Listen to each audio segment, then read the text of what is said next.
నమస్తే, welcome to people TV news bulletin. ముందుగా headlines చూద్దాం. మాడ అడవుల విధ్వంసంపై చట్టపరంగా కఠిన చర్యలు ఉంటాయి deputy CM Pawan Kalyan.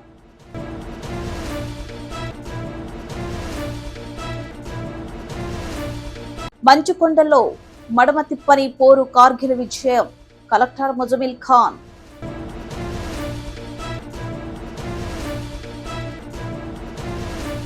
Swiggy bag లో అక్రమంగా గంజాయిని తరలిస్తున్న 4 ముఠా అరెస్ట్.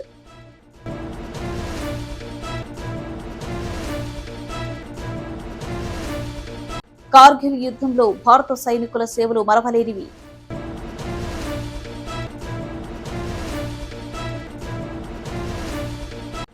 కొమరం భీం జిల్లా కాగజ్ నగర్ లో ఓ నివాసంలో స్నూకర్ గేమ్ నిర్వహిస్తున్న యువకులు.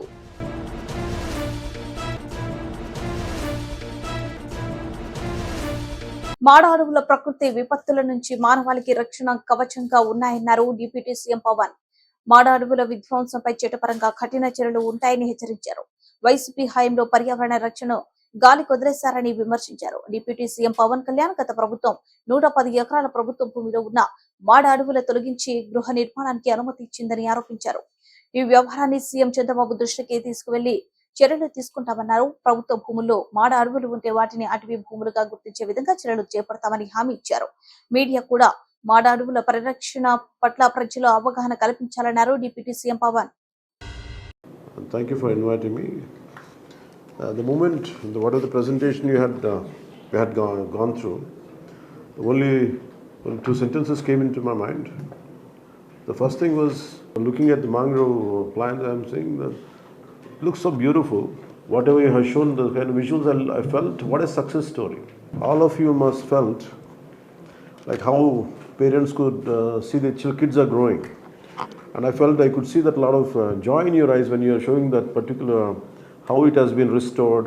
And I could see the growth of a child from the parents' eyes. That's how I could see the happiness from your eyes when you are showing those visuals. And I truly felt, I wish I could be a part of that, that your success story.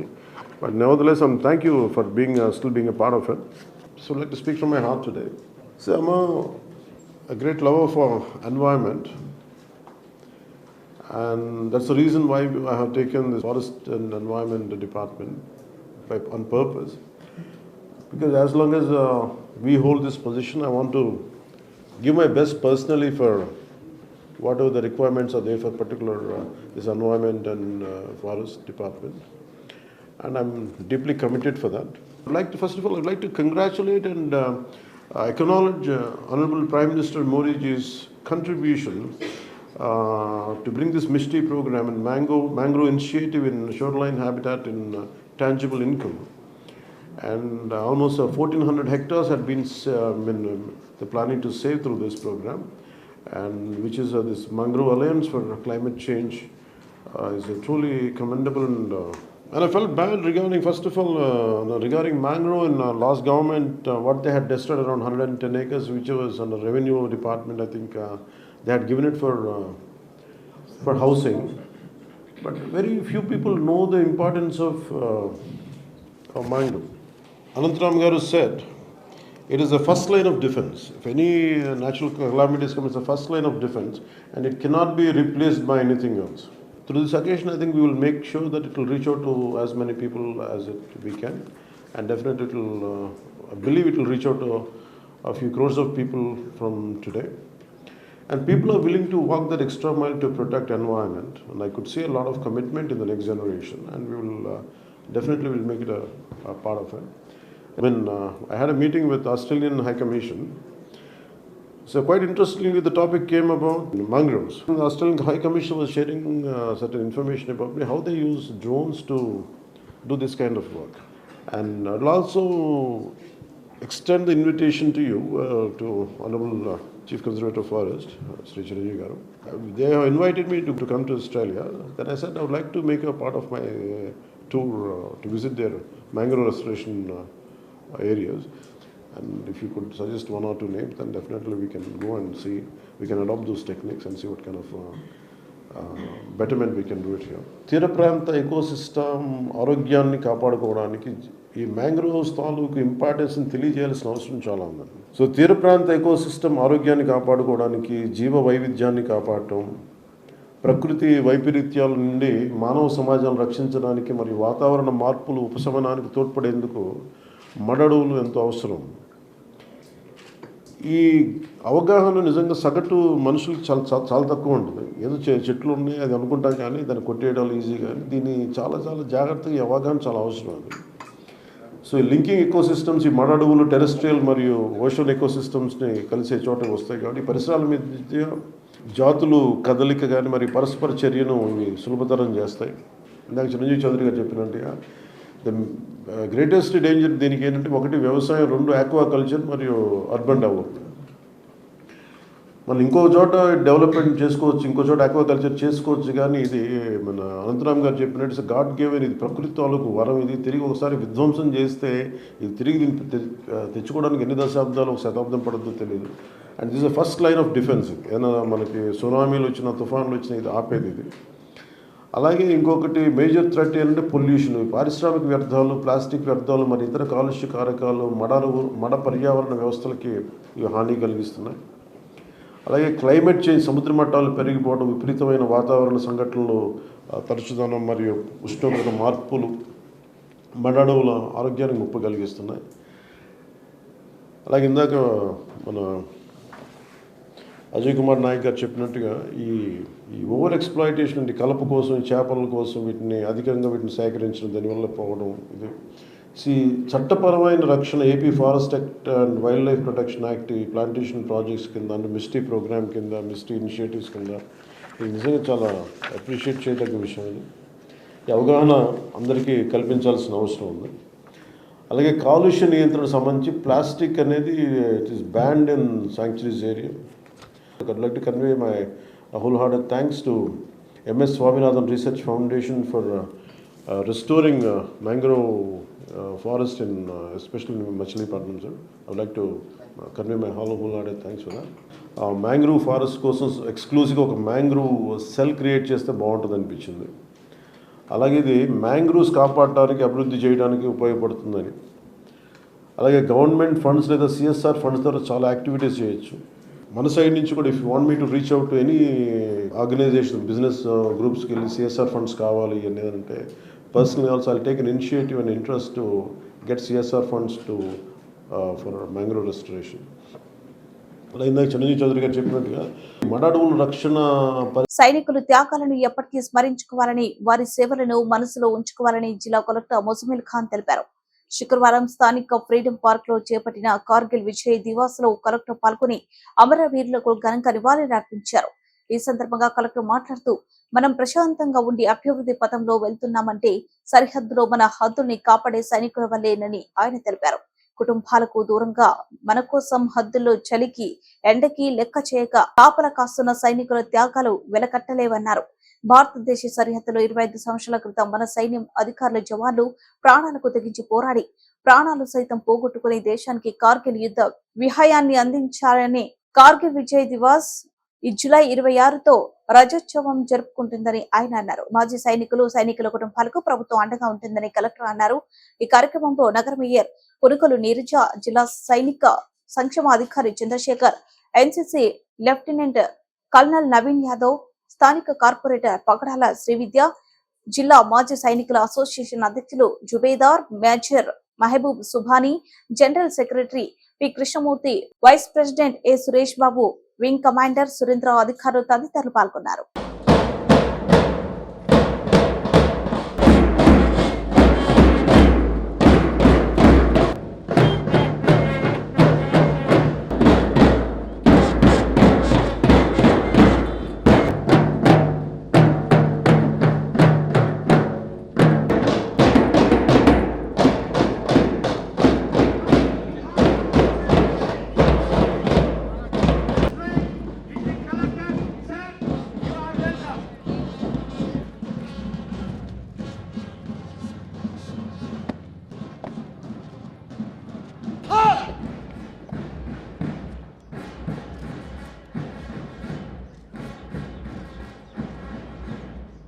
వచ్చింది పెట్టేది రాలే అటు సైడ్కి పోయి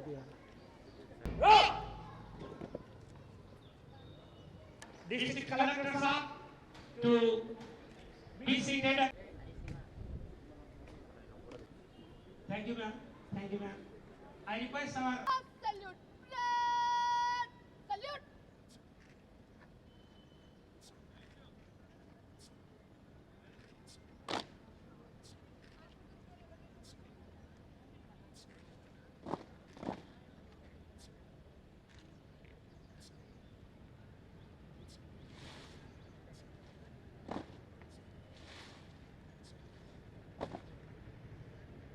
Flag! Bishop!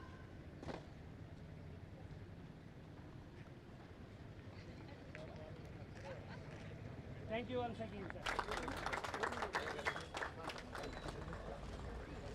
Ready sir sir smile ready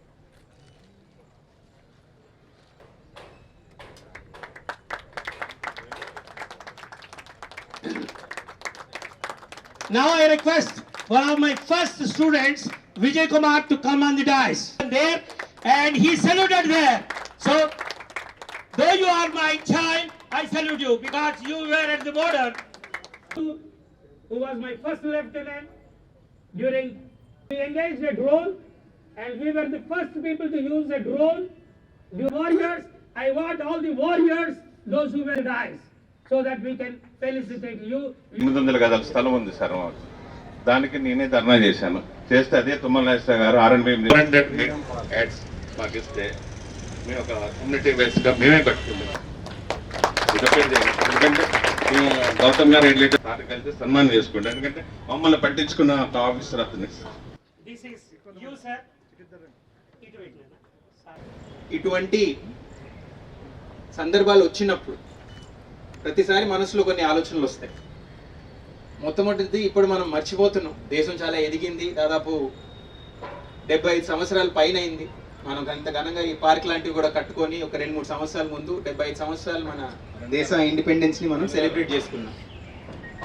కానీ ఆ independence ఏ సందర్భంలో వచ్చింది అనేది కొన్నిసార్లు మనం మర్చిపోతుంటాం. 1977లో చాలామందికి ఈ విషయాలు తెలియవండి. ఒక కీలకమైన నిర్ణయం, మన ఆర్మీలో ఉన్న భారతీయులందరూ ఆ సమయానికి మేము బ్రిటిష్ వాళ్ళతో ఉండము, మేము మా దేశాన్ని తెచ్చుకుంటామని బలపరచడం వల్లనే ఒక కీలకమైన నిర్ణయం స్వాతంత్రం 1947లో తెచ్చుకుందాం అనేది నిర్ణయించడం జరిగింది. ఆర్మీ మనతో ఆ సమయంలో కూడా లేకపోతే స్వతంత్రం అనేది ఇంకొక 10-15 సంవత్సరాలు దూరం అయ్యేది. మొదటిది, చాలా మంది వయసు తక్కువ ఉన్న వాళ్ళు ఉన్నారు కాబట్టి ఆలోచించండి ఒకసారి. మనం ఇంత ప్రశాంతంగా ఉన్నాం ఈరోజు కాబట్టి ఆ రోజు మర్చిపోతున్నాం. 1947లో పార్టీషన్ అయింది. చుట్టూరున్న దేశాలన్నీ మన పైన దృష్టి దాకే. ఒక వీక్ కంట్రీ వస్తుంది, ఆ వీక్ కంట్రీతో మనం ఆడుకోవచ్చు అనేది. మన ఆర్మీ ఇంకా పూర్తిగా మనం సృష్టించుకోలే, వెపన్స్ అంత ఆధునికంగా ఉండలే. ఉన్నది ఒకటే, మన జవాన్. వాళ్ళ క్వాలిటీ అద్భుతంగా ఉండింది, వాళ్ళొక్కరు మనల్ని కాపాడారు. ఆ సమయంలో హద్దులపై నుంచొని ఇది మా హద్దు, ఇది మా దేశం అని చెప్పకపోతే దేశం ఏంటి, స్వాతంత్రం ఏంటి? ఇది మనం మనసులో ప్రతిసారి పెట్టుకోవాలండి. వాళ్ళు అప్పుడు చేసిన త్యాగాల్ని, వాళ్ళు అర్పించిన సేవల్ని ఎప్పుడు మనం మర్చిపోకుండా మనసులో పెట్టుకోవాలనే మాట మనం అందరూ వయసులో తక్కువ ఉన్న మనసులో పెట్టుకొని ముందుకు నడవాలి. ఇప్పుడు అప్పటి పరిస్థితి అలా ఉంటే ఇప్పటి పరిస్థితి ఏంటి గమనించండి. ఇంత ప్రగతి చెందే దేశంలో ఉన్నాం, అతి ఎక్కువగా ఉన్న జనాభా ఉన్న దేశంలో ఉన్నాం, ఇంత డెవలప్మెంట్ చూస్తున్నాం. కానీ డెవలప్మెంట్ ఎక్కడి నుంచి వస్తుందండి? మన హద్దులు మనకు తెలియకపోతే, హద్దుల్ని మనం కాపాడే వాళ్ళు లేకపోతే, ఈ వీరులెళ్ళి అక్కడ సేవ చేయకపోతే లోపల ఏమవుతుంది గమనించారండి ఎప్పుడన్నా?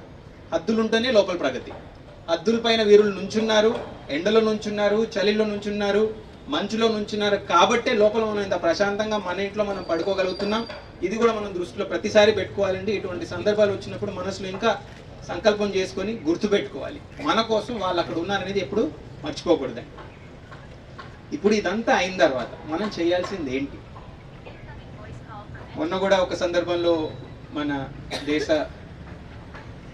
ముఖ్యులు ప్రెసిడెంట్ గారు కొన్ని సన్మానాలు చేసినప్పుడు చాలాసార్లు త్యాగాలు చేసిన కుటుంబాలను చూస్తుంటాం. కొన్ని మంది భార్యలు వస్తారు, కొన్ని మంది పిల్లలు వస్తారు. మన రాష్ట్రం నుంచి కూడా 2-3 సంవత్సరాల క్రితం ఒక అమరవీరులైన ఒక లెఫ్టినెంట్ కల్నల్ గారు ఉన్నారు, సంతోష్ గారు ఉన్నారు. చూసినప్పుడు ఒక 2 నిమిషాలు మనసులో పెట్టుకుంటాం, అయ్యో కుటుంబానికి ఇలా అయింది కదా అని. ఏం అవుతుంది ఆ కుటుంబాలకు ఒకసారి ఆలోచించండి. కుటుంబంలో ఉన్న ఒక బ్రెడ్ విన్నర్, ఒక కుటుంబాన్ని చూసుకునే బాధ్యత ఎవరిపైన పెట్టారో వాళ్ళే అంత ధైర్యంగా వాళ్ళ కుటుంబాలను ఇంట్లో పెట్టి హద్దులకి వెళ్ళి పోరాడి మనల్ని కాపాడుతున్నారండి. ఎలా మర్చిపోతాం మనం ఇటువంటి సందర్భాలు? మర్చిపోకూడదు అనేది అందరికీ గమనిస్తున్నాను. వచ్చిన 5-10 నిమిషాలు ఒకటే కాదు, కంటిన్యూస్గా మన మైండ్లో రన్ అవ్వాలండి. మనకి ఇష్యూ ఏమవుతుందంటే, నేను ఇది జిల్లా కలెక్టర్గా చెప్తున్నాను, మేము మీ ముందు ఉన్నాం, పోలీస్ మీ ముందు ఉన్నారు, మేము చేసే పనులు మీకు అవబడతాయి, కనిపిస్తుంది, మీరు చూస్తారు, గమనిస్తారు. వాళ్ళు చేసే పని దేశ హద్దుల దగ్గర చేస్తారు, అందరికన్నా దూరం ఉండి చేస్తారు, అయినా వాళ్ళు చేసే పనికి ఎక్కువ విలువ అండి. వాళ్ళు లేకపోతే మేము లేము.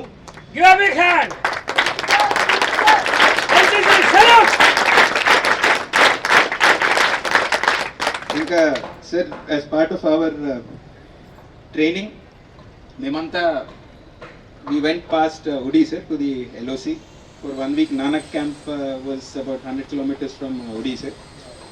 సో నానక్ క్యాంప్ అని ఒక ప్లేస్లో LOC దగ్గర మేము ఒక వారం ఉన్నామండి. మా IAS ట్రైనింగ్ అయ్యే దాంట్లో ఒక భాగంగా ఒక వారం వెళ్ళి ఉన్నాం. అక్కడ పరిస్థితులను చూడాలండి. పగలు రాత్రి అటువైపు వాళ్ళ నుంచి మన వాళ్ళని కాపాడాలి. చలి, విపరీతంగా భరించలేని చలి. మనోళ్ళు ధైర్యంగా అక్కడ పనిచేస్తున్నారు. వాళ్ళ కుటుంబాలు ఒక 1000-2000 కిలోమీటర్ల దూరంలో ఉన్నాయి. ఒక్క వారం ఇవన్నీ చూసిన తర్వాత ఎంత గర్వం వచ్చిందంటే మన దేశ సైనికుల పైన నేను చెప్పలేనండి. ఇది మా వైపు నుంచి. తనకలు మండలం కార్గిల్ యుద్ధంలో దేశం కోసం ప్రాణ త్యాగాలు చేసిన సైనికులను మరవలేమని మండల కేంద్రంలోని స్థానిక ప్రభుత్వ ఉన్నత పాఠశాల విద్యార్థులు మరియు ప్రభుత్వ జూనియర్ కాలేజీ విద్యార్థులతో కలిసి మండల భగత్ సింగ్ టీం సభ్యులు వెంకటేష్, ఇనాయతుల్లా కలిసి మండల కేంద్రంలో జాతీయ జెండాతో ర్యాలీ చేపట్టారు. అనంతరం బస్టాండ్ కొడలిలో మానవహారంతో విద్యార్థులతో కలిసి అమరులైన సైనికులను తలుచుకుంటూ ఘనంగా నివాళులర్పించారు. ఈ కార్యక్రమంలో NCP program officer Venkataramana Reddy, principal Chennakeshava Suresh, ఉపాధ్యాయులు, కాలేజ్ మరియు హై స్కూల్ విద్యార్థులు పాల్గొన్నారు.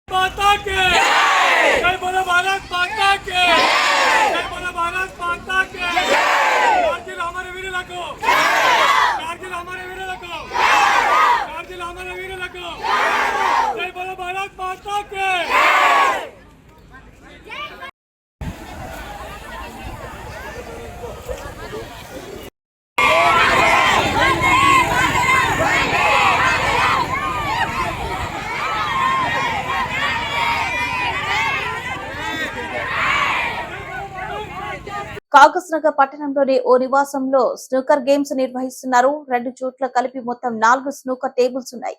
ఉదయం నుండి రాత్రి వరకు 2 చోట్ల కలిపి దాదాపుగా 100 మందికి పైగా యువకులు నిత్యం గేమ్స్ ఆడుతూ బెట్టింగ్లకు పాల్పడుతున్నట్లు సమాచారం. ఒక్కో గేమ్ 500 నుండి 5000 వరకు బెట్టింగ్ నడుస్తున్నట్టు సమాచారం.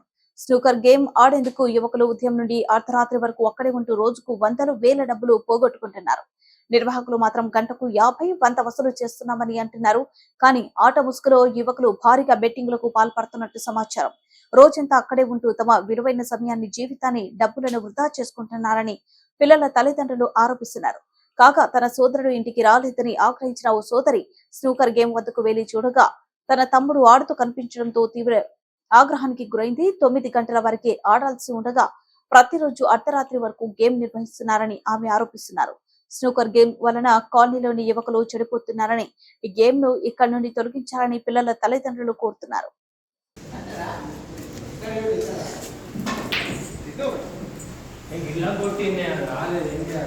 ये आपका है? लाइसेंस बताओ. लाइसेंस की जरूरत नहीं, 9 बजे तक परमिशन. नहीं लाइसेंस बता दो. बच्चे को पैसे ले रहे ना तो उसका लाइसेंस. ठीक है ना, मैं बताती आपको कितने लड़कों को लगा के. मेरे को लाइसेंस बता दो. आपको परमिशन कौन दिया? नहीं, परमिशन कौन दिया? CI दिया. मैं इस देखो नहीं मैंने इसमें वीडियो रिकॉर्ड हो रहा. CI दिया, SP दिया, कौन दिया? बजरंग दल वाले दिया, MI पार्टी दिया. मेरे को रीजन बोलो, बस मेरे को रीजन हो. आप आपको विदाउट परमिशन कैसा खोले? एक ब्यूटी पार्लर भी खोल तो परमिशन है ना। तकी भाई को नहीं पूछती मैं, तकी भाई आपको किराए को दिए? किसका है ये तकी भाई चला रहे बोर्ड? बोर्ड नहीं बोर्ड मेरे को रेंट किसका है मेरे को वास्ता नहीं, ओनर तकी भाई होंगे। लगाओ फोन, मेरे को सबसे है तो है, क्यों नहीं है? है भाई, आपके भाई को आप मेरे भाई को नहीं, मैं काम करती हूँ, बराबर काम करती हूँ। क्यों? वो बच्चे करने दो, बच्चे भी आते हैं। देखो इसमें मिलिट्री शिवाना को भी फोन करती हूँ, अभी बजरंग शिवा भैया फोन कर, सबको कर रही मैं। तुम ऐसा ना को सोचो, तुम बोल रहे ना, करते ही जाओ। ये बोर्डा लगा के एक बच्चे से, भैया मीटिंग का कितना लेते? नहीं कितना ले रहे? बोर्ड का कितना? बोर्ड का 50 रुपए, ठीक है। बोर्ड का 50 रुपए, वो तो इतने लोग हैं, आप कितना? परमिशन कौन दिए? इसमें कौन पैसे खा रहे? बताओ ना मेरे को। तो फिर जब पुलिस वाले आ रहे तो यहाँ से बच्चे क्यों भाग जा रहे? वो उनके फोटो में रहते, वो इसलिए भाग जाते। क्यों? हमको पुलिस वाले ने बोले, जब भी पुलिस वाले आते वो बच्चे उनके फोनों में कुछ रहते, अच्छा भाग जाते। नहीं तो अच्छा, उनको बोलो। तो नहीं, आपको ये कागज नगर में किसी ने परमिशन दे दिया ना ये लगाने के लिए? ये ना, ये तुम इसको फोन करो, ये बंद करते रहती मैं, ये याद रखो तुम। हाँ ठीक है। नहीं बैठे हैं ना उतने दमदार से बैठ के, एक बच्चों के बोर्ड के ऊपर 50 रुपए। ये बच्चा पढ़ने वाला नहीं है, कोई पढ़ने वाला नहीं है। किसी का टाइम क्यों वेस्ट कर रहे? क्यों कर रहे? तो भिजा दो, क्यों रख रहे हो आप? अरे हमने उनको बोले, अरे तो इसका परमिशन नहीं है आपको, क्यों? आप किससे बात करते? करो, मैं आपको अब करती। స్విగ్గీ బ్యాగ్ లో అక్రమంగా గంజాయిని తరలిస్తున్న నలుగురు ముఠాని మేడ్చల్ ఎక్సైజ్ పోలీసులు అరెస్ట్ చేసి రిమాండ్లకు తరలించారు. మేడ్చల్ ఎక్సైజ్ పోలీస్ స్టేషన్ పరిధి చెక్ పోస్ట్ లో విశ్వసనీయ సమాచారం మేరకు అక్రమంగా స్విగ్గీ బ్యాగ్ లో స్కూటీపై గంజాయిని తరలిస్తున్న వారిని పోలీసులు వాహనాలను తనిఖీలు చేస్తున్న సమయంలో పట్టుబడ్డారు. అనంతరం వారి వద్ద నుండి 13 కేజీల గంజాయి స్వాధీనం చేసుకున్నారు. వారిని అరెస్ట్ చేసి రిమాండ్ కి తరలించినట్లు ఎక్సైజ్ ఇన్స్పెక్టర్ నవనీత వెల్లడించారు. నిందితుల వద్ద నుండి 13 కేజీల గంజాయి, 4 మొబైల్ ఫోన్లు, 1 స్కూటీని స్వాధీనం చేసుకున్నామని ఎక్సైజ్ అధికారులు తెలిపారు.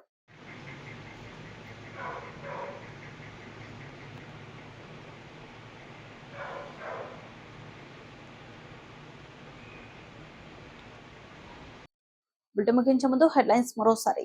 మాడ అడవుల విధ్వంసంపై చట్టపరంగా కఠిన చర్యలు ఉంటాయి deputy CM Pawan Kalyan.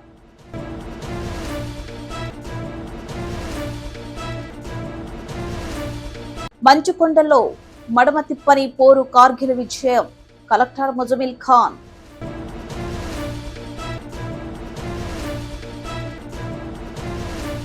Swiggy bag లో అక్రమంగా గంజాయిని తరలిస్తున్న 4 ముఠా అరెస్ట్.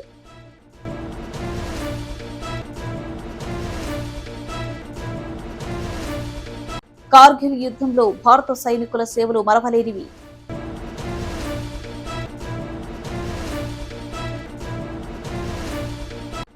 కొమరం భీం జిల్లా కాగజ్ నగర్ లో ఓ నివాసంలో స్నూకర్ గేమ్ నిర్వహిస్తున్న యువకులు.